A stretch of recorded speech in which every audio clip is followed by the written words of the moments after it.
Hello everybody, मैं Vipin sir from competent carriers. एक बार फिर से आप लोग को कॉम्पिटेंट कैरियर्स के यूट्यूब चैनल पे स्वागत है।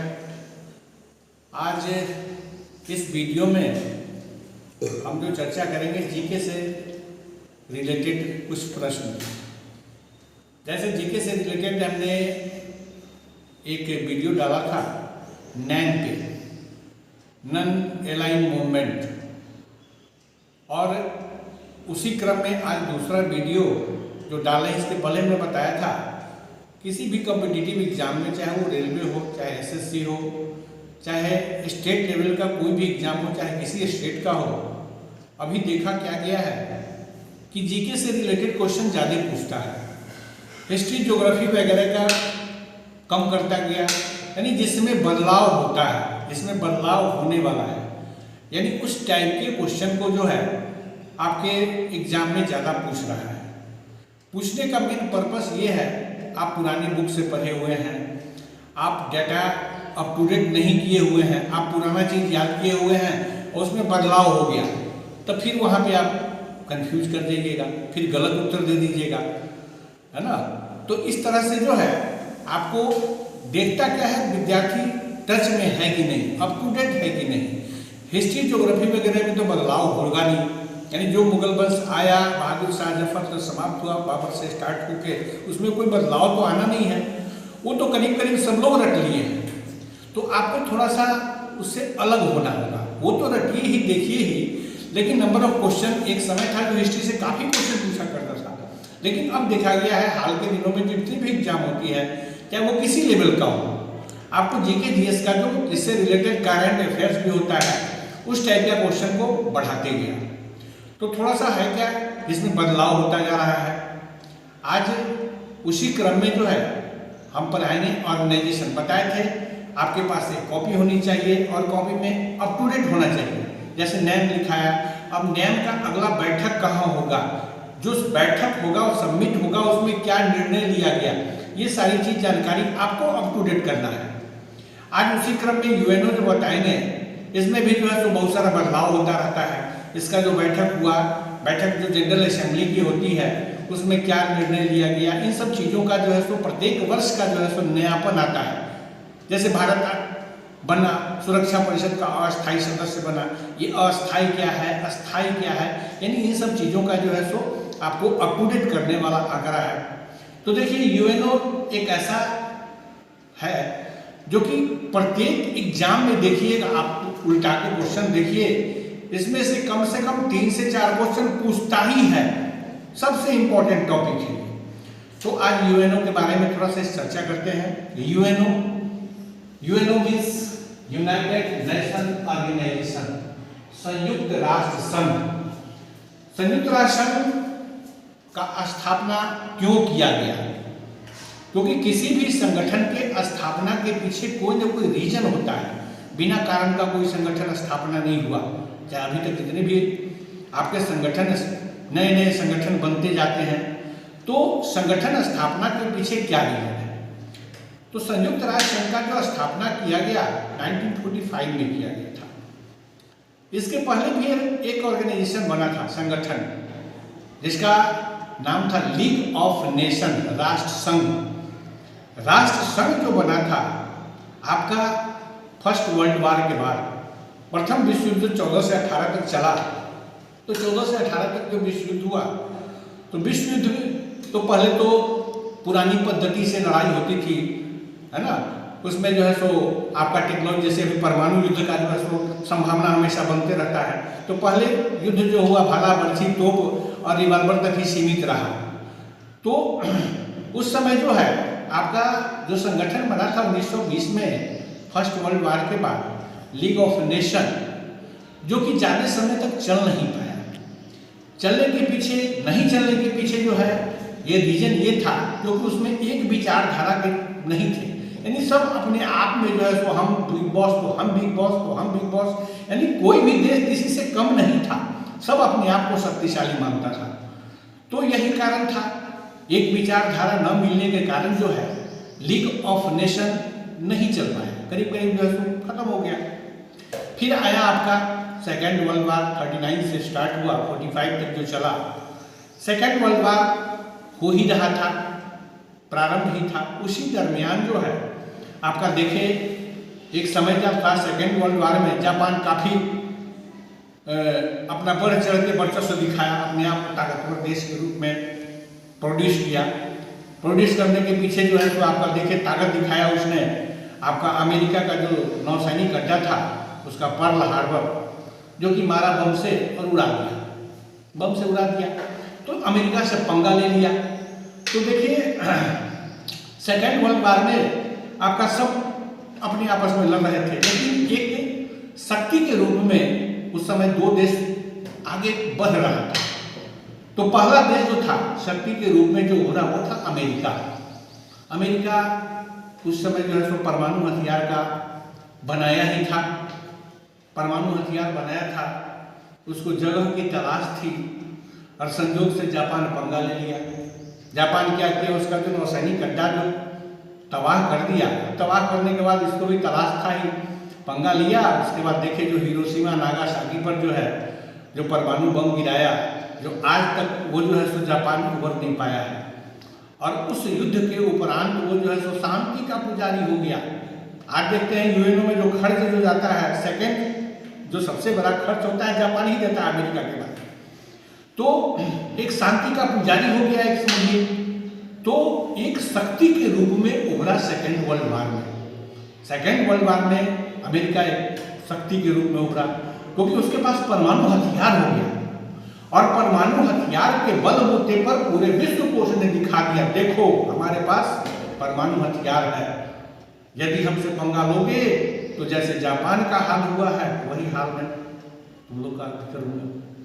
नतीजा हुआ उसके साथ बहुत सारे देश हो गए डर के मारे, क्योंकि बिग बॉस हो गया वो। एक समझिए एक ऐसी ताकत दिखा दिया कि बहुत सारे देश उसके भक्त। और उसी दरमियान अमेरिका देखा तो हम तो बम गिराए हैं, कल हो गया अगर दूसरा कोई परमाणु बम बना लेता है तो हमारे ऊपर भी गिरा सकता है ना। इसलिए जो है इसने खासकर उस समय अमेरिका के तत्कालीन राष्ट्रपति थे फ्रैंकलिन डी रूजवेल्ट।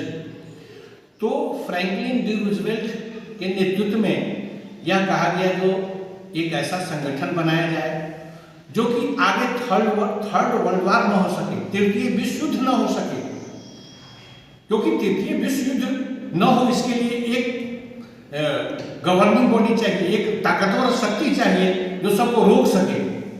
तो जिस कारण से जो है फ्रैंकलिन डी रूजवेल्ट के नेतृत्व में एक संगठन स्थापित करने का लक्ष्य रखा गया। और इसका सपोर्ट जो है उस समय ब्रिटेन के प्रधानमंत्री थे विंस्टन चर्चिल और रूस के राष्ट्रपति थे स्टालिन। यानी इन तीनों ने एक बैठक की और बैठक में यह निर्णय लिया गया कि एक संगठन बनाया जाए जो कि संगठन जो है नियंत्रण रख सके पूरे विश्व पे। तो संगठन का उद्देश्य थर्ड वर्ल्ड वार ही नहीं था, है ना। तो सबसे पहले तो ये देखिए तो कहाँ बैठक हुआ। बैठक जो इसका चला था आपका प्रथम बैठक सैन फ्रांसिस्को में हुआ था।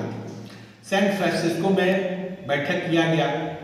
बैठक में जो है सो पहले 50 देश भाग लिए।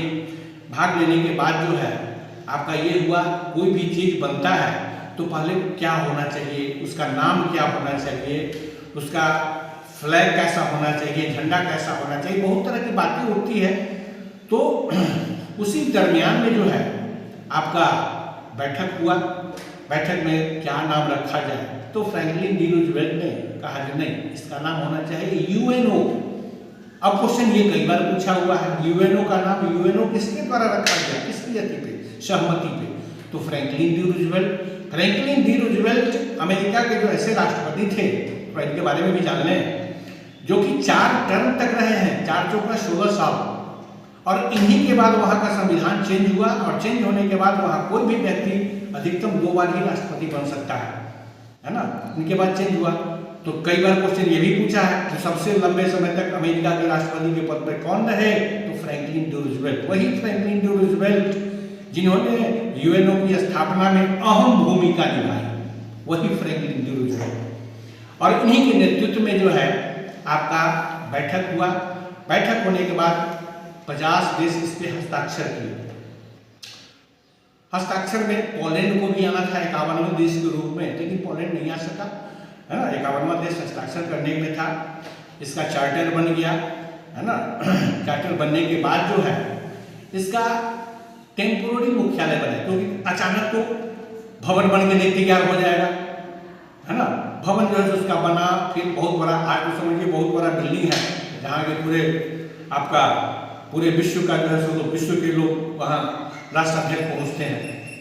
तो इसका अस्थायी जो मुख्यालय बनाया गया था वह लेक सक्सेस में, न्यूयॉर्क के पास ही है, अमेरिका में ही है लेक सक्सेस, और वहीं पे अस्थायी टेम्पोररी मुख्यालय बनाया गया। देखिए क्वेश्चन अगर बार डीप से पूछता है, आप ऊपर चाहिएगा जो छोटा मोटा किताब पढ़ के आप क्वेश्चन को सॉल्व कर दें, आसान नहीं है ना। इसलिए थोड़ा सा डेप्थ तक हम तो आपको बता देते हैं, थोड़ा और डेप्थ तक जाना होगा, है ना। इसे हायर लेवल वाला और पढ़िएगा। आपको इतना तो जरूर है, इतना तक हम इस वीडियो में बता देते हैं, आपका पीटी एग्जाम आसानी से निकल जाएगा। अगर मुख्य परीक्षा जहाँ पे डिस्क्रिप्टिव लिखना होगा थोड़ा सा और तक है, यूएनओ का बहुत बड़ा संविधान वगैरह भी इसके बारे में भी पढ़ना होगा।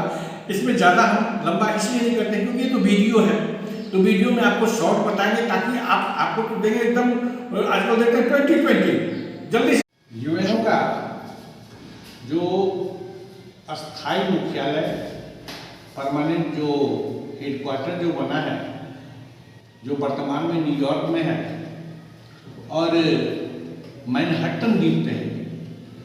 तो इस जमीन को जो है जब बनने लगा, कोई भी अच्छा काम होता है तो बड़े बड़े लोग जो है बढ़ चढ़ कर हिस्सा लेते हैं।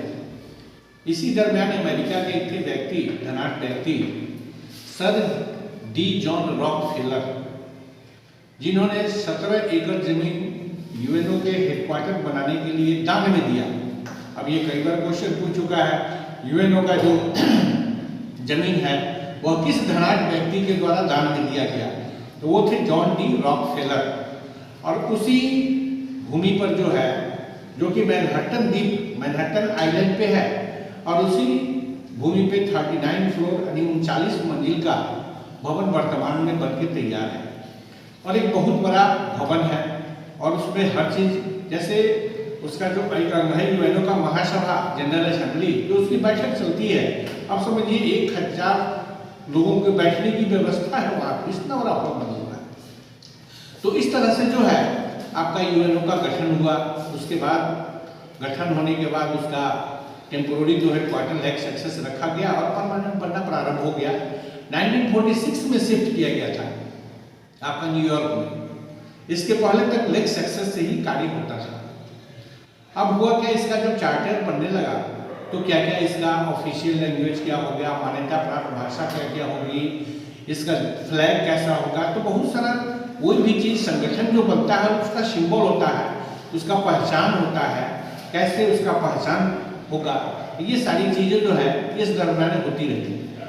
तो सबसे पहले जो है इसका फ्लैग बनाया गया। फ्लैग जो इसका झंडा जो है वो हल्का नीले कलर का है, नीले रंग का झंडा है। और नीले रंग के झंडे में जो है आपको पानी वाले भाग को व्हाइट से दिखाया गया है। अब यहाँ पे भी क्वेश्चन राइज करता है, जो यूएनओ का जो फ्लैग है उसमें पानी वाले भाग को किस कलर से, किस रंग से दिखाया गया है, व्हाइट से। तो खासकर यहाँ पे कंफ्यूजन इसलिए होती है क्योंकि हमारा वर्ल्ड मैप है उसमें पानी वाले भाग को ब्लू कलर से दिखाया गया, नीला, हल्का नीला। तो वहाँ पे कंफ्यूजन होती है, जो नहीं पढ़े जाते हैं सीधे मार देंगे हल्का नीला, लेकिन नहीं, यूएनओ का जो फ्लैग होता है उसमें वाटर वाले भाग को आपको व्हाइट रंग से दिखाया गया है। उसके झंडे में जो है एक पौधे की तस्वीर है, जैतून, जिसको ओलिव कहते हैं अंग्रेजी में। और जैतून का बड़ा ही शांत पौधा होता है। शांत पौधा होने के कारण जो है उसको फ्लैग में डाला गया। और जैतून ओलिव प्लांट जो है सिंबल ऑफ पीस है ना, जो कि शांति का प्रतीक है। ये भी क्वेश्चन पूछा है, जो ओलिव का पौधा जो है किस चीज का प्रतीक है, तो शांति का, है ना। तो इसका झंडा जो बनके तैयार हो गया और झंडे को जो है आपको मान्यता जो मिली 1947 में। 1947 में जो है आपको 20 अक्टूबर 1947 को इसके झंडे का मान्यता मिल गया। यूएनओ का झंडा अब जाना जाने लगा यूएनओ का झंडा, ठीक है। तो आपका जो है मान्यता मिल गया। इसके बाद आपका सदस्यता चलता रहा। यूएनओ का जो गठन हुआ था 24 अक्टूबर 1945 को, 1945 को, है ना। 24 अक्टूबर 1945 को गठन हुआ, इसलिए हम लोग प्रत्येक वर्ष 24 अक्टूबर को यूएनओ दिवस मनाते हैं, है ना। यूएनओ दिवस किस तिथि को मनाते हैं? तो 24 अक्टूबर को, जो कि उसका फाउंडेशन डे है, इसी डे स्थापना हुआ। भारत जो है इसका सदस्य बना 30 अक्टूबर 1945 को। क्वेश्चन ये पूछेगा यूएनओ का भारत जो है सो किस तिथि को सदस्य बना? 30 अक्टूबर 1945 को भारत सदस्य बना। अभी देखिए, अभी वर्तमान में 193 मेंबर्स हैं आपके, जो कि 193वां सदस्य देश दक्षिणी सूडान बना है। सूडान पहले एक था जो कि उत्तरी और दक्षिण में विभाजित हो गया, और दक्षिणी सूडान को जल्दी मान्यता मिल गई। मान्यता मिलने के पीछे एक रीजन भी था, क्योंकि दक्षिणी सूडान जो है क्रिश्चियन बहुल इलाका है, तो जिस कारण से जो है सो ये कहा जाता है कि क्रिश्चियन बहुल इलाका होने के कारण जो है, यानी क्रिश्चियन की संख्या यहाँ अधिक होने के कारण इसको जल्दी मान्यता मिल गई। नहीं तो जल्दी यूएनओ की मान्यता आपको सदस्य देश के रूप में नहीं मिलती है। 192वां सदस्य देश जो था मॉन्टेनेग्रो था 192वां सदस्य देश इसका, जो कि 192 याद रखना है, क्योंकि जो बना हुआ है निशान में उसको याद रखना है।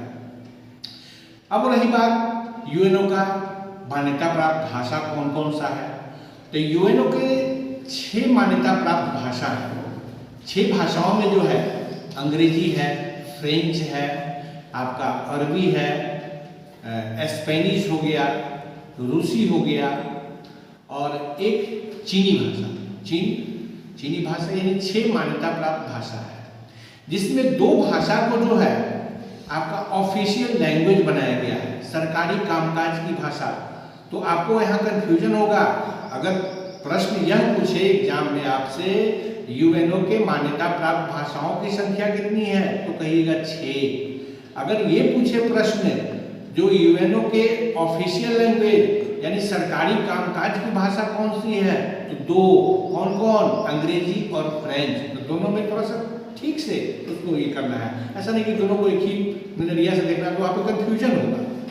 हिंदी को भी बात चल रही है, हिंदी को जो है सो मान्यता प्राप्त भाषाओं में शामिल करने के लिए, क्योंकि हिंदी का और प्रचार प्रसार हो, तो हिंदी के प्रचार प्रसार के लिए देखते हैं आपका विश्व हिंदी सम्मेलन होता है, और विश्व हिंदी सम्मेलन का आयोजन हो रहा है, और उसमें यह लिया जा रहा है कि हिंदी को और ज़्यादा प्रचार प्रसार हो।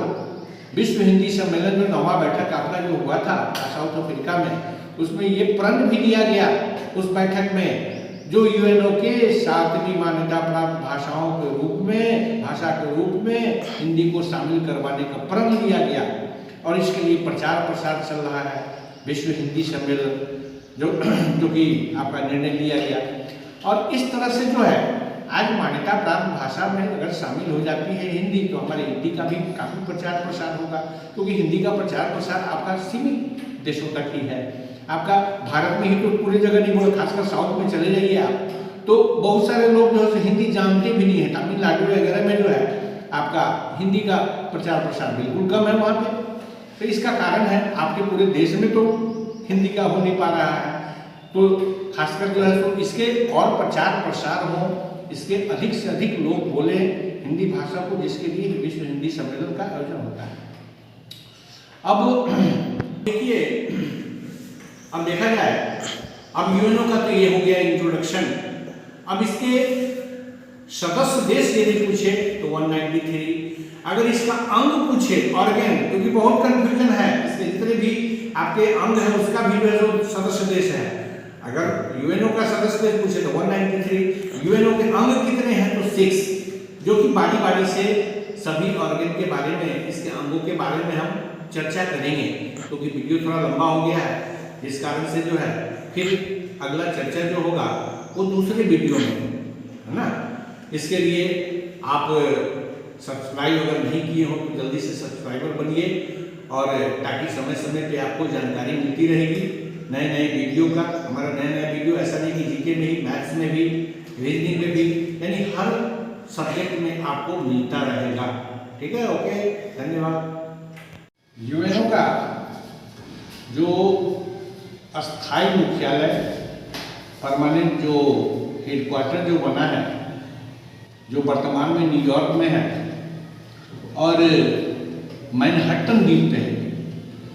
तो इस जमीन को जो है जब बनने लगा, कोई भी अच्छा काम होता है तो बड़े बड़े लोग जो है बढ़ चढ़ कर हिस्सा लेते हैं। इसी दरमियान अमेरिका के एक व्यक्ति, धनाढ्य व्यक्ति सर डी जॉन रॉकफेलर, जिन्होंने 17 एकड़ जमीन यूएनओ के हेडक्वार्टर बनाने के लिए दान में दिया। अब ये कई बार क्वेश्चन पूछ चुका है, यूएनओ का जो जमीन है वह किस धनाढ्य व्यक्ति के द्वारा दान में दिया गया? तो वो थे जॉन डी रॉकफेलर। और उसी भूमि पर जो है, जो कि मैनहट्टन द्वीप, मैनहट्टन आइलैंड पे है, और उसी भूमि पे 39 फ्लोर यानी 39 मंजिल का भवन वर्तमान में बनके तैयार है। और एक बहुत बड़ा भवन है और उसमें हर चीज, जैसे उसका जो एक अंग है यूएनओ का महासभा, जनरल असेंबली, जो उसकी बैठक चलती है। अब समझिए 1000 लोगों के बैठने की व्यवस्था है वहाँ, इतना बड़ा भवन बना हुआ है। तो इस तरह से जो है आपका यूएनओ का गठन हुआ। उसके बाद गठन होने के बाद उसका टेम्पोररी जो हेडक्वार्टर लेग सक्सेस रखा गया और परमानेंट बनना प्रारंभ हो गया। 1946 में शिफ्ट किया गया था आपका न्यूयॉर्क में। इसके पहले तक लेग सक्सेस से ही कार्य होता था। अब हुआ क्या, इसका जब चार्टर बनने लगा तो क्या क्या इसका ऑफिशियल लैंग्वेज क्या हो गया, मान्यता प्राप्त भाषा क्या क्या होगी, इसका फ्लैग कैसा होगा। तो बहुत सारा कोई भी चीज, संगठन जो बनता है उसका सिंबल होता है, उसका पहचान होता है, कैसे उसका पहचान होगा, ये सारी चीजें जो है इस दरमियान होती रहती है। तो सबसे पहले जो है इसका फ्लैग बनाया गया। फ्लैग जो इसका झंडा जो है वो हल्का नीले कलर का है, नीले रंग का झंडा है। और नीले रंग के झंडे में जो है आपको पानी वाले भाग को व्हाइट से दिखाया गया है। अब यहाँ पे भी क्वेश्चन राइज करता है, जो यूएनओ का जो फ्लैग है उसमें पानी वाले भाग को किस कलर से, किस रंग से दिखाया गया है? व्हाइट से। तो खासकर यहाँ पे कंफ्यूजन इसलिए होती है क्योंकि हमारा वर्ल्ड मैप है, उसमें पानी वाले भाग को ब्लू कलर से दिखाया गया, नीला, हल्का नीला। तो वहाँ पे कंफ्यूजन होती है, जो नहीं पढ़े जाते हैं सीधे मार देंगे हल्का नीला। लेकिन नहीं, यूएनओ का जो फ्लैग होता है उसमें वाटर वाले भाग को आपको व्हाइट रंग से दिखाया गया है।